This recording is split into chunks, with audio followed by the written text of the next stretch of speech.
Get started here. Have a seat. All right. Good afternoon, everybody.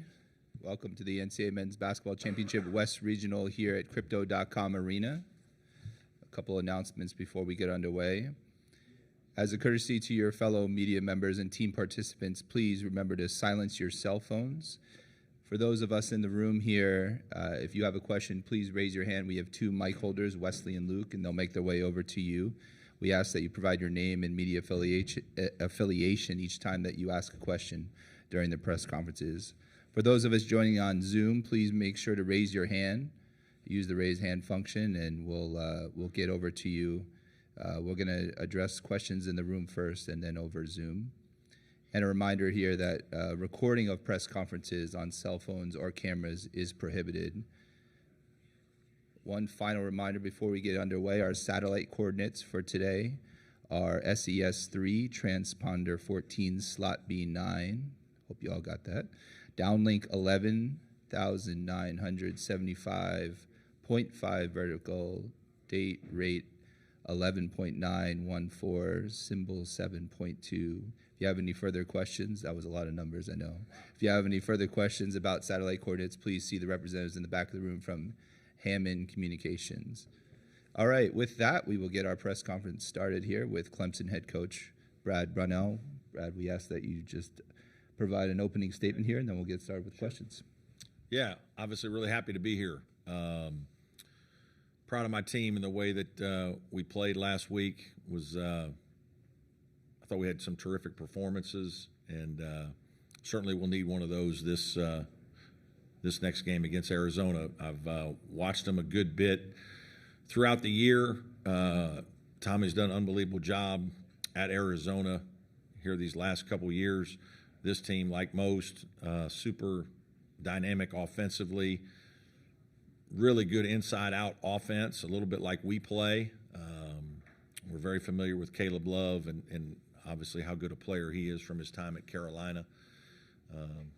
It'll be a raucous crowd with a lot of Arizona fans, but we're super excited to be here. Our guys have worked really hard, and we're looking for the opportunity.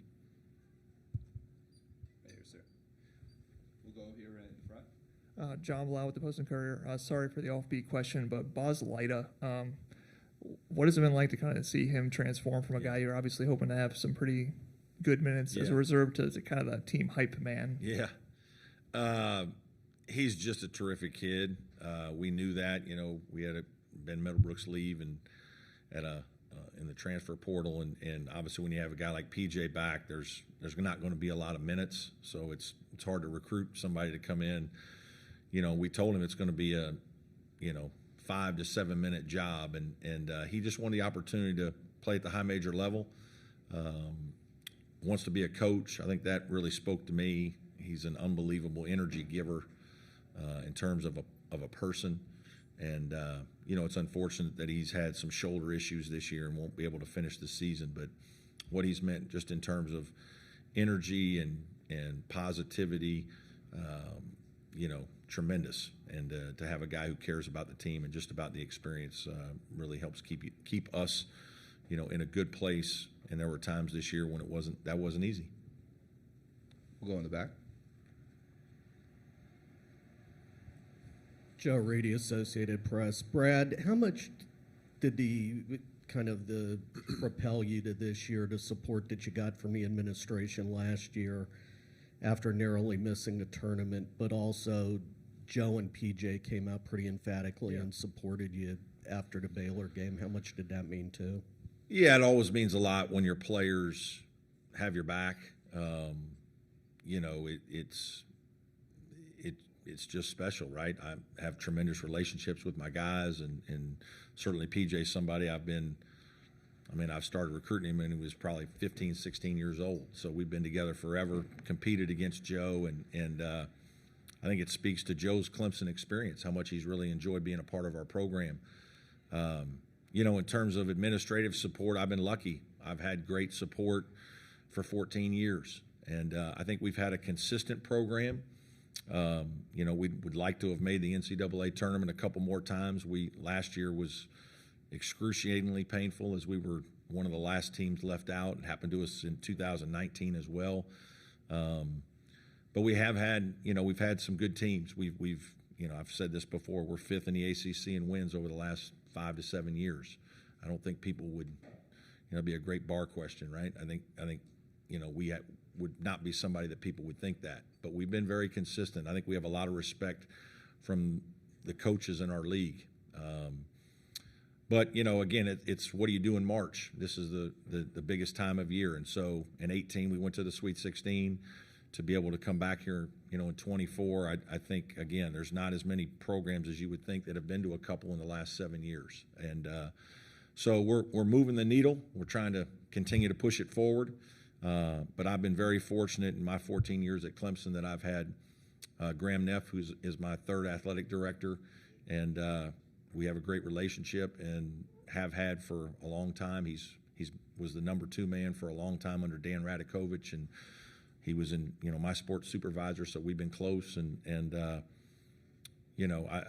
I'm extremely grateful for that, and having had the opportunity as long as I have to be the coach at a place that I really enjoy. We'll go right here in the front. KTLA. Considering that you made the Sweet 16 in 2018, but a lot of players on this roster maybe don't have experience playing this deep in the tournament, what's been the message this week? Yeah, don't just be happy to be here.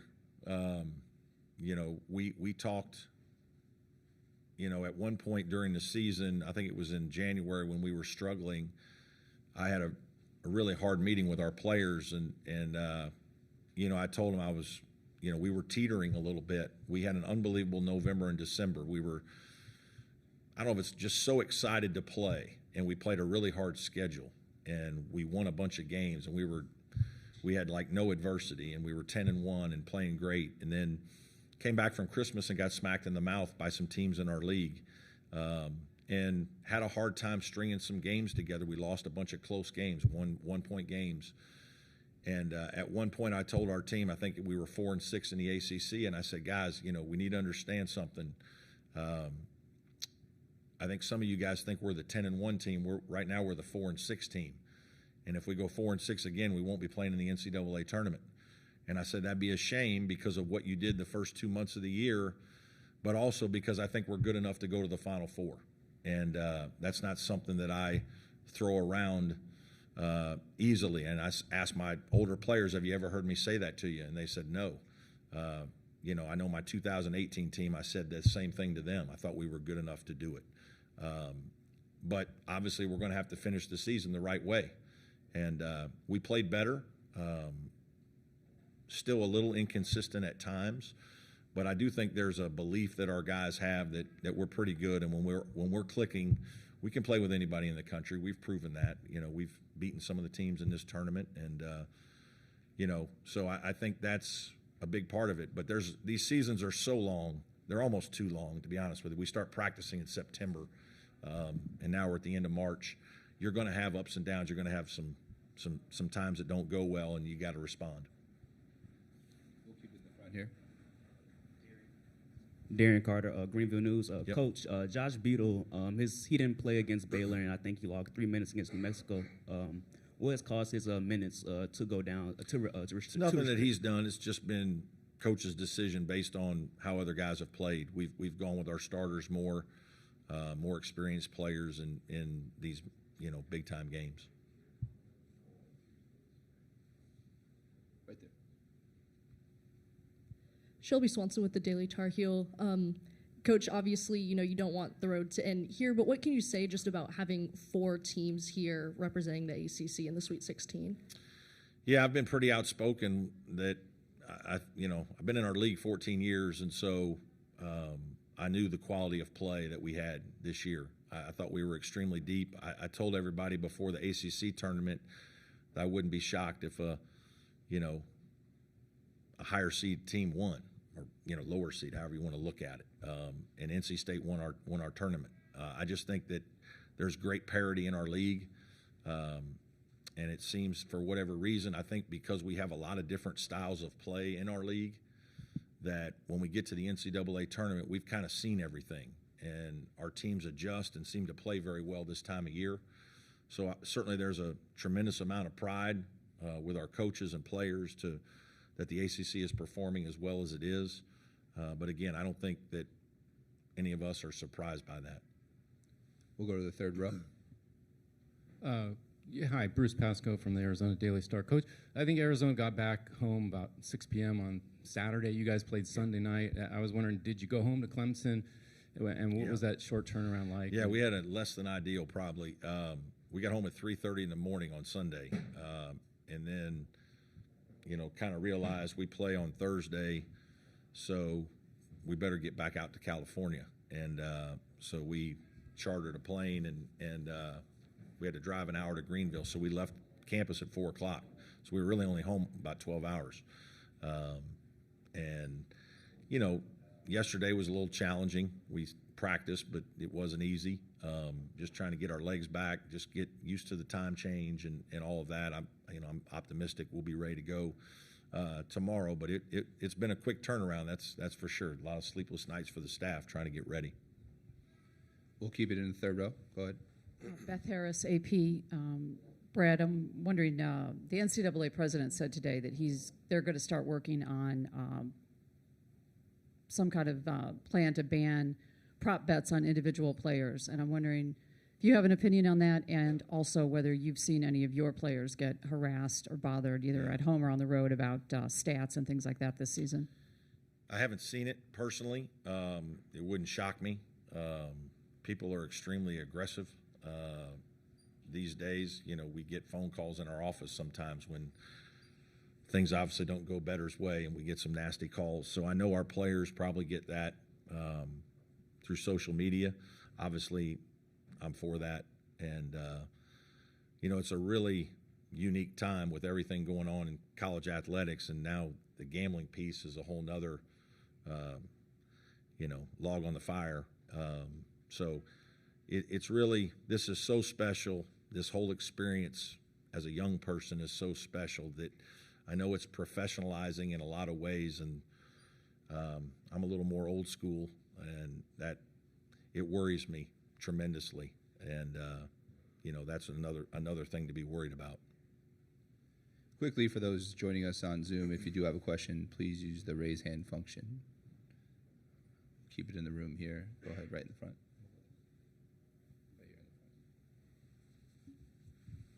Darian Carter, Greenville News.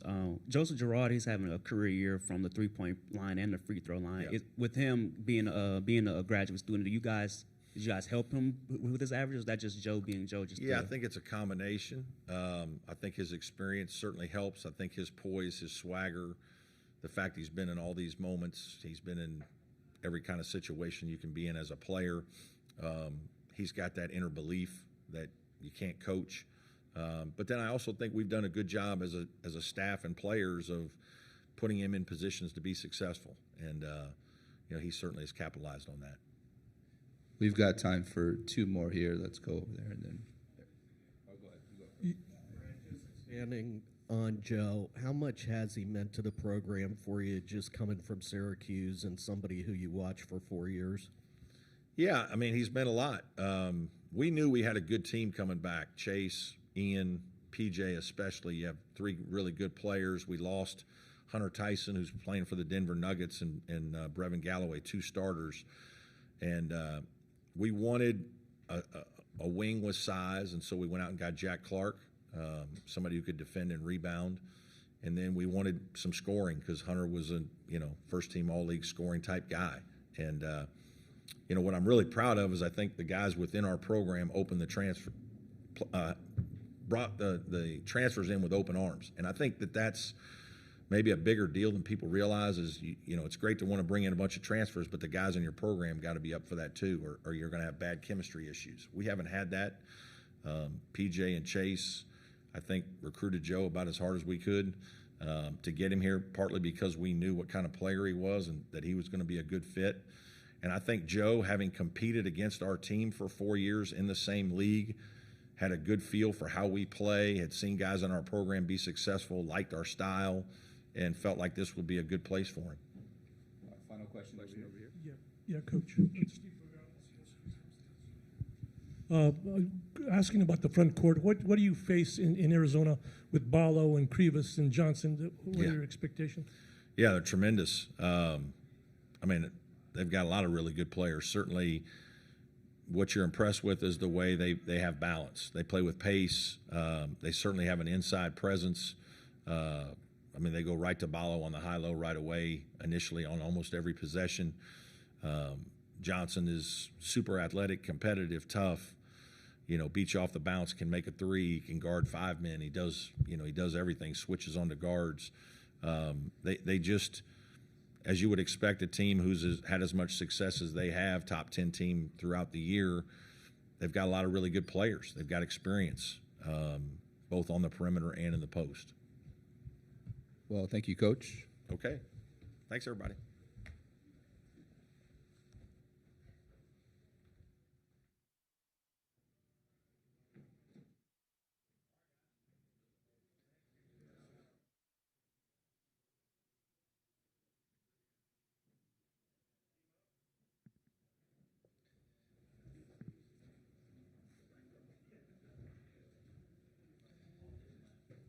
All right, joining us here on the stage is Chase Hunter, Joseph Girard III, and PJ Hall.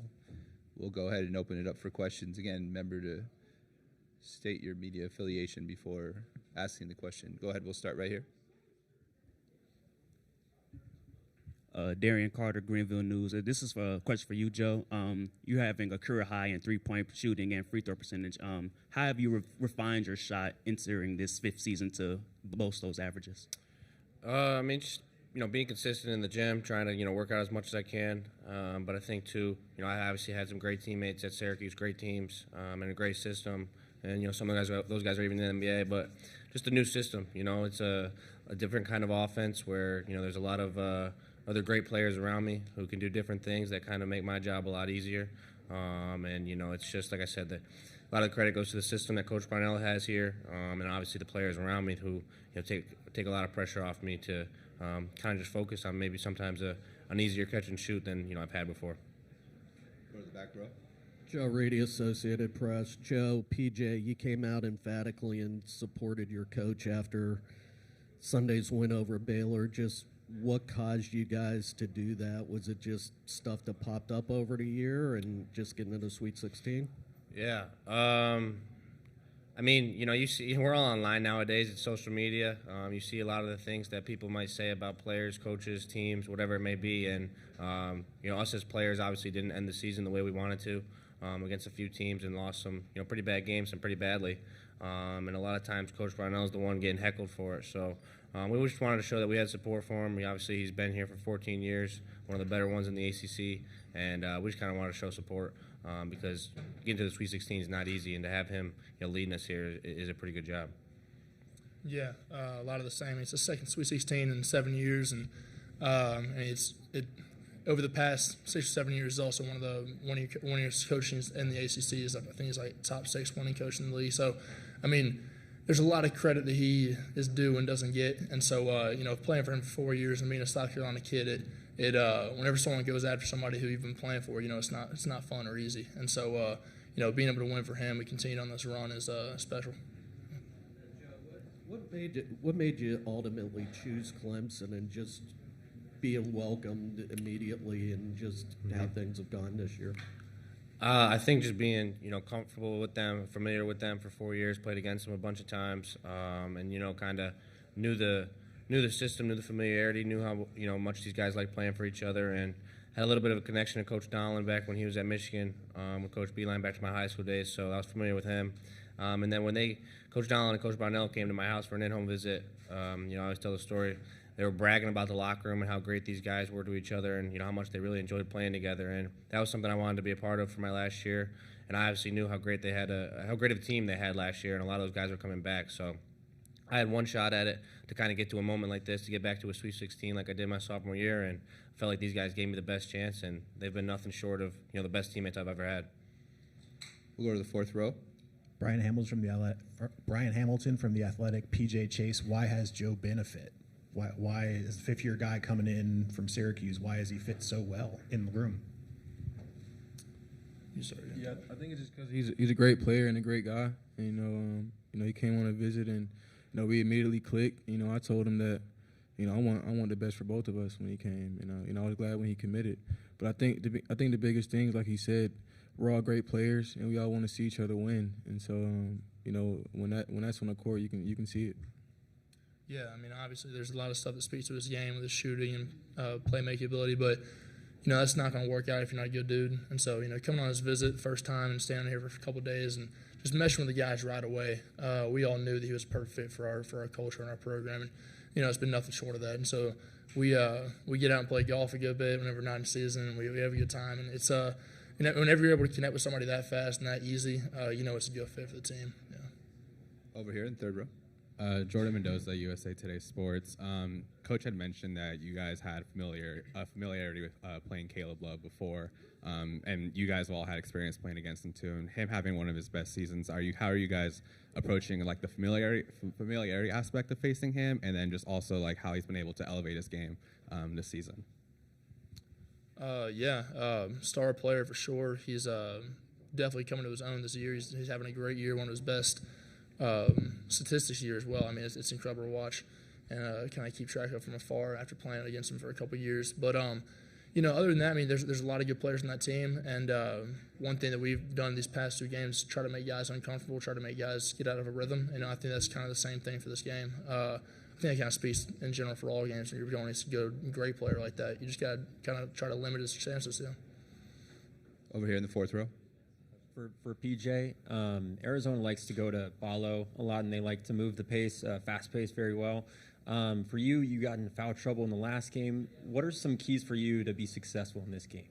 Probably just not put myself in positions to get those early fouls and dumb fouls. I do my work early and make sure I'm putting myself in positions to succeed, fighting early and stuff like that. And, just also, as corny as it sounds, sticking to your fundamentals, not using your hands, using your elbows and forearms and stuff, and making sure you're not grabbing.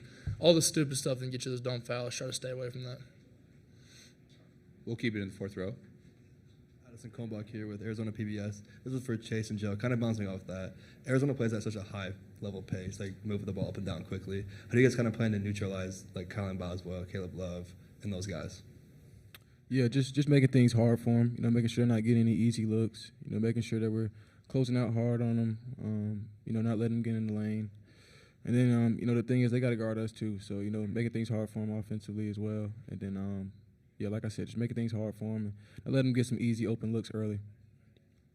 Yeah, I think what Chase said is, hit it right on the head, is not letting these guys get easy ones early, because that's when, a basketball player gets a lot of confidence. And those guys are, like you said, great players. So when you let a great player get confidence early, it's usually a struggle bus for the, the defense. So we're just going to have to be locked in early and make sure that there's nothing easy.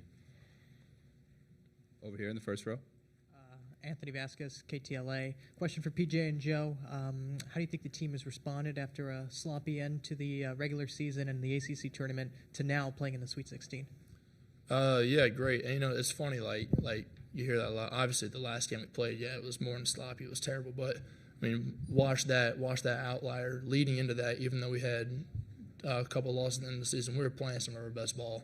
And people tend to overlook that. We had won a good amount of games leading into the Notre Dame game, then had a couple guys out, and then also ended up having a tough loss at Wake. Even though going back and watching the film, our defense was pretty solid overall. They hit a lot of tough shots. So coming into the tournament, I think Coach said it the other day, we had a pretty quiet confidence about ourselves. We had a lot of people talking about us saying that, we were picked, I'm pretty sure, under. We were the underdog for the first game, and it was kind of like a slap in the face. And so, going into that, having a quiet confidence and chip in your shoulder, knowing that we can come in here and make some noise has, been our attitude. And keeping that confidence is huge.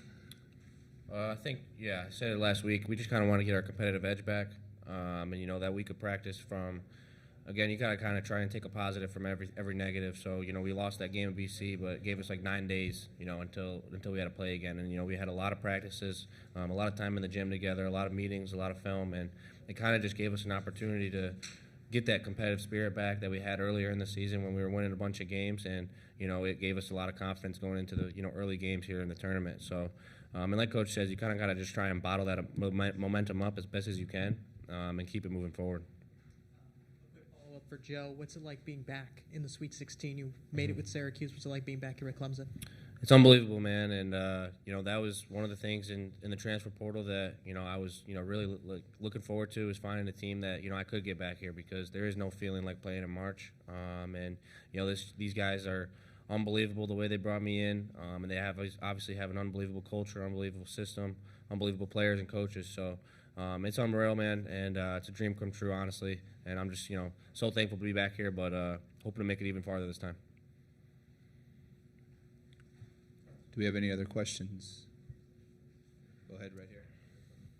Jordan Mendoza, USA Today Sports. Coach had mentioned, like the power of the ACC getting 4 teams in to the Sweet 16. You guys faced them all season, and when the conference was kind of not getting the love that it usually gets this season, like, does it surprise you guys to see 4 ACC schools make the Sweet 16 at all?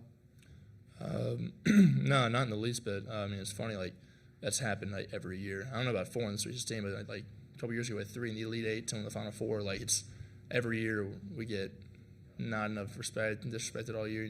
Conference is down, and then we come here and start waxing people. And so, I mean, the ACC is, as good as it's ever been. I don't know about that, but a lot of great coaches, a lot of great players, NBA type players, and that's why, like, in the non-conference, you come back into in-conference and everyone's like, oh, it's imploding on itself. No, it's because we have a lot of good teams from 16-1 or however many teams are in there. So there's definitely not a dip in talent. Do we have any other questions for the student athletes? I don't see any here on Zoom. Last call. All right. Chase, PJ, Joseph, thank you. All right, Appreciate it. Thank you all.